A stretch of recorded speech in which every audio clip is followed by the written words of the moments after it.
Adventure is in my blood. Finding treasures big or small and having fun is what it's all about. With my wife Melissa and our 3 kids, life is pretty full. But there isn't a mountain we can't climb together. This isn't your ordinary antique store. My name is Alex Archbold, and this is Curiosity Inc.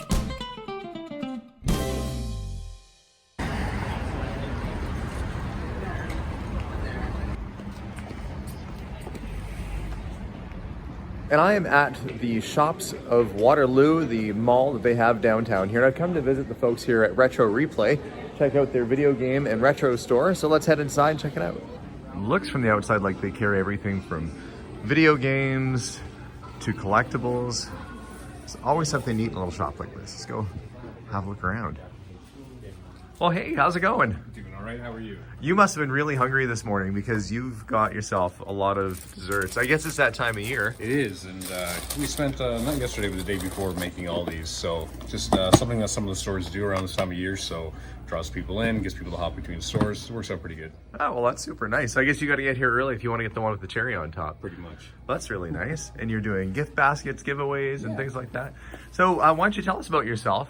My name is Mike, and this is Retro Replay. We opened up in 2013, and we sell video games and toys and pretty much anything from the 80s and the 90s. Okay, so all the retro fun stuff. And pretty much, yeah. Video games have never really gone out of fashion, have they? No, they bring in more money than like movies and TV and music combined. So it's a very popular platform, that's for sure. It's a huge industry, and like you said, it outsells movies a lot of times too. Oh yeah, definitely. You can have a game release that they spend $100 million on, and it beats out a movie that they spend $500 million on. And I see behind you, I kind of see up on the wall here, you've got a few old systems. Is this your wall of the history of video games? It's the wall of empty boxes, essentially. It just shows people what kind of we can get, what we showcase, or people don't know what they're looking for. Like, for example, a mom comes in and says, my kid has a Nintendo, I want to get him a game.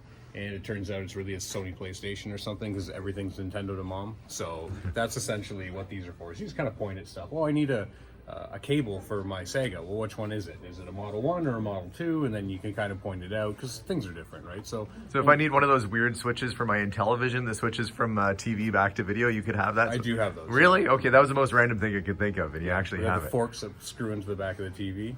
Yeah, those. I remember those, with a little switch on the back. We even have the TVs for those up there.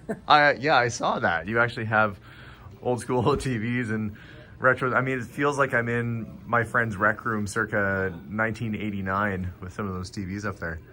You know, we were talking a little bit about the Dreamcast. Yeah. And I see you've got a box for one up there. The Sega Dreamcast, that was not around for a really long time, was it? No, I think they made it, I think it was around for 4 years or 4.5 years, and what it usually lasts for a system's lifespan is around 7 years, sometimes 8 years, and that's when they're still producing new versions of the console. So they're getting parts together, building in the factory and putting it out, not putting out dead stock, not whatever. So the actual manufacturing process of it.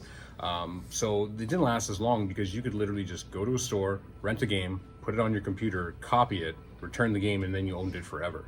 There was no like lockout chip or anything like that like the original Nintendo had, or the Super Nintendo had, where you couldn't just put a random bootleg game in there and it would just work.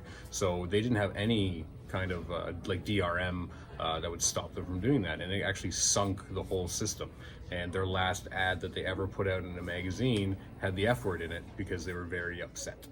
So yeah, major design flaw. Yeah, it tanked the system, because they put everything they had. It's kind of like the infamous Atari game that they did for E.T., that it had a game flaw. They rushed and rushed and rushed to try and get that game out just in time for Christmas. And if you were playing as E.T., you could fall in a pit and never get out of it. So it was really frustrating. Everybody returned it, and they ended up actually burying all those games very famously in the desert. And Atari, which was the mainstay of video games for years and years, went out of business. In fact, not many people, well, maybe a lot of people in video games know this, but of course, Steve Jobs had his roots in Atari and video games, and had co-designed some of the games there. So a lot of big names came from that market. Just one small flaw can put you out of business. And I'm guessing you have a pretty big collection of video games at your place. I do.